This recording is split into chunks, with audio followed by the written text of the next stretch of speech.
China has launched what is believed to be the world's first dedicated fixed-wing drone carrier. The communist country already has the largest navy in the world. So is the U.S. prepared to take on China's naval warfare?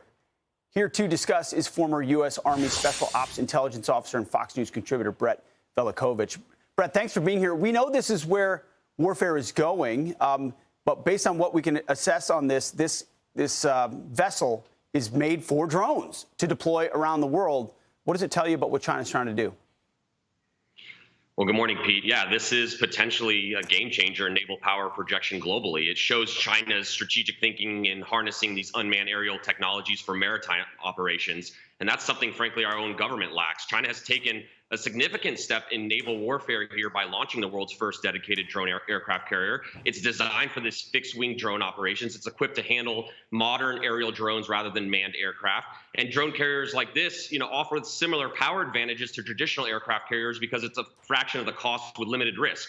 It enables countries to sort of extend their aerial capabilities over greater distances without having to rely on these land bases. They can conduct surveillance, reconnaissance.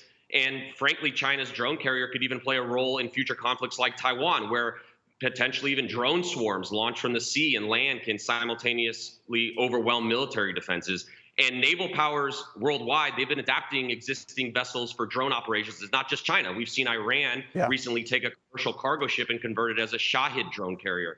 So this new approach suggests a real significant commitment to integrating drones into China's naval strategy. Absolutely. And the desire to project power. These are not just defensive weapons. These are offensive weapons. You talked about naval power.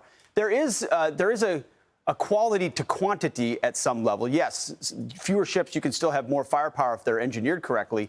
But China is pumping out a navy that's by 2025 going to be much larger than ours. Look at these numbers, Brett, and I want to get you to react to kind of what they say about where we're going. The U.S. has 296 ships right now, projected to have 10 less by 2025. China projected to have 40 more.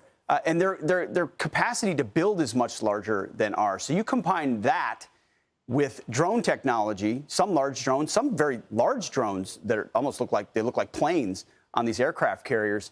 That signals a real threat. Well, China is the leading threat to our U.S. national security. They're very quiet about it, too, especially economically. And this drone carrier just proves that they're moving in that direction militarily. And, they're seeking to undercut U.S. influence all around the world. And when it comes to China, we've had national security failure after national security failure when it comes to going up against an adversary that clearly wants to cause us harm. There might not be bombs dropping from Chinese aircraft over U.S. government installations, but make no mistake, China is at war with us. And when you look at how the Biden administration has dealt with them globally with these kid gloves, I hate to say it, but I feel like we're losing that war. They are expanding their military tenfold. They're maneuvering on us in so many parts of the world that most Americans have no idea is happening. They're at war with us diplomatically. They're at war with us in the cyberspace. They're stealing our intellectual property from American businesses every single day. They're buying up farmland around our military bases. They're infiltrating our own Congress. They're spying on us in all these different forms. And most Americans just, unfortunately, won't realize this until it's too late. And I don't think we're prepared yet as a nation for the grave damage that this is starting to cause to our national security. That was really well said. Not to mention tens of thousands of Chinese nationals this year alone are crossing our southern border. For what reason? Certainly with the blessing of the CCP. It's a scary reality. Brett Velicovich, you really laid it out for us. Appreciate your time this morning. I'm Steve Ducey. I'm Brian Kilmeade. And I'm Ainsley Earhart. And click here to subscribe to the Fox News YouTube page to catch our hottest interviews and most compelling analysis.